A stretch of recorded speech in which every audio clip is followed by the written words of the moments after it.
afternoon, Shock Troopers. Welcome to the Friday, August 19th episode of WTF Central Oregon, where I give you my uncensored view on Central Oregon, life, news, and events. As usual, I am your host and rock star of this concert called Central Oregon, Jeremy Johnson. Just forewarning everybody, all my friends and viewers, that there might be some technical difficulties with the next couple episodes of WTF Central Oregon, as the household is picking up and moving to a new location.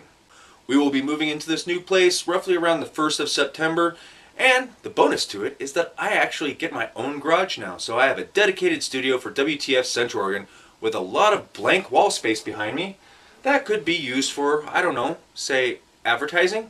Hint, hint. It sure as hell beats writing, filming, and editing in whatever part of this house is currently being unoccupied like I've been doing.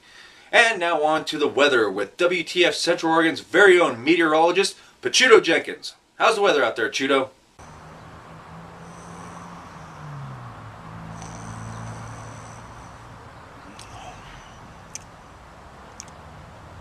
Looks like it's going to be a great weekend out there, Central Oregon, so get out there, enjoy the weather, and now enough of this, time for the local news.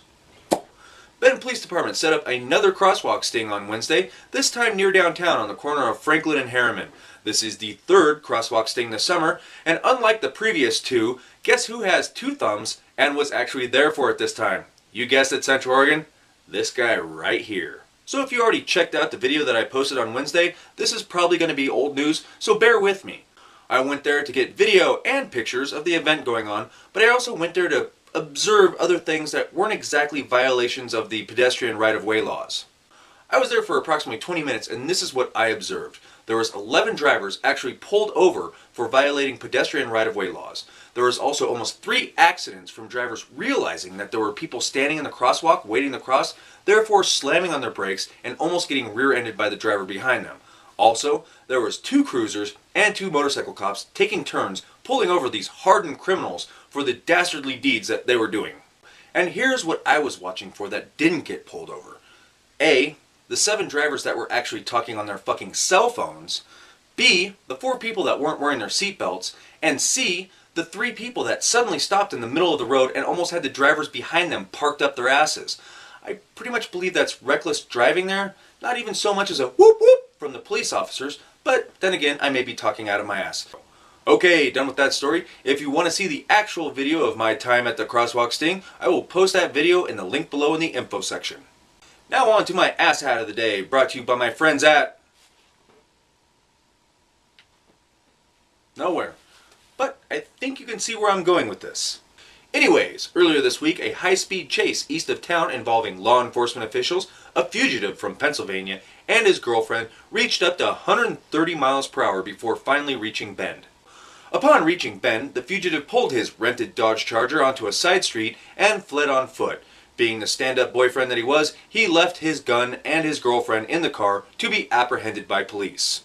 K-9 units and patrolling officers failed to find the fugitive Monday night, but here's where it gets funny, folks, and I couldn't even make up this shit if I tried. Upon being released from Deschutes County Jail, the girlfriend unknowingly led law enforcement officials to her boyfriend, who was waiting at the shopping center right across the street from the jail for her.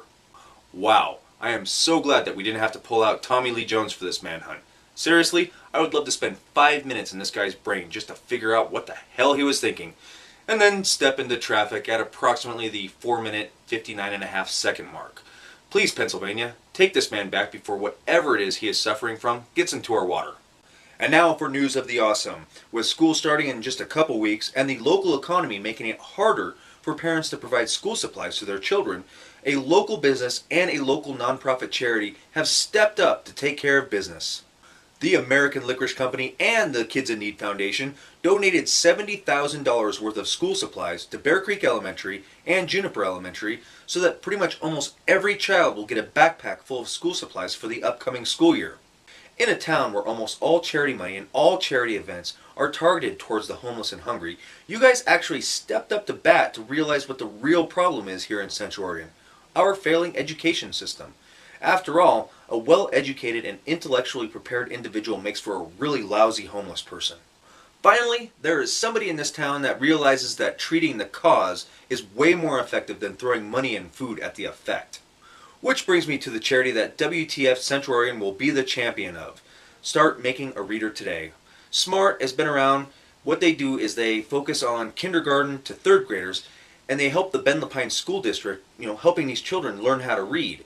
After all, reading is a fundamental for any education system. If you can't read, then you don't know how to read a textbook about math or science or history. I haven't got everything prepared yet for this, but as soon as I do, there will be future news about WTF Central Oregon and SMART working together to finally get reading as a priority in our town. And you know what? That's it for the news. Time for local events. And for local events, I will be consulting the Divine Clipboard. First up, we have Jokers and Fools 3.0 at 2nd Street Theater.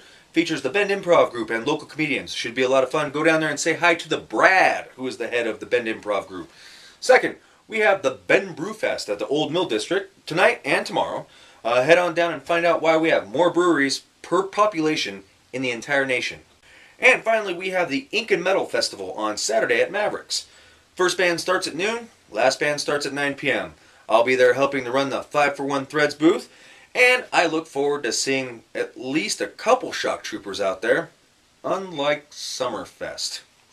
I'll be working with 5-for-1 Threads, and it's a great opportunity for me to hang out with the boys again. It's been a while, and we had a lot of fun last time. In closing, I just want to remind everybody where you can find me. My Facebook page, my Twitter page, my YouTube page, and even my email, where you can email me directly with any comments or suggestions for the show. So go ahead, like, follow, subscribe, and especially, please especially, like the Facebook page. I want some more likes. I want it spread around. You get the picture.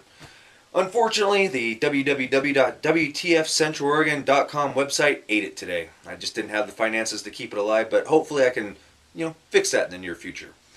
Well, that's pretty much all I got for you today, guys. Be safe, and I'm out. You don't feel the ones and you don't know how to skate. You said that sky don't turn your crank, but I know you don't understand.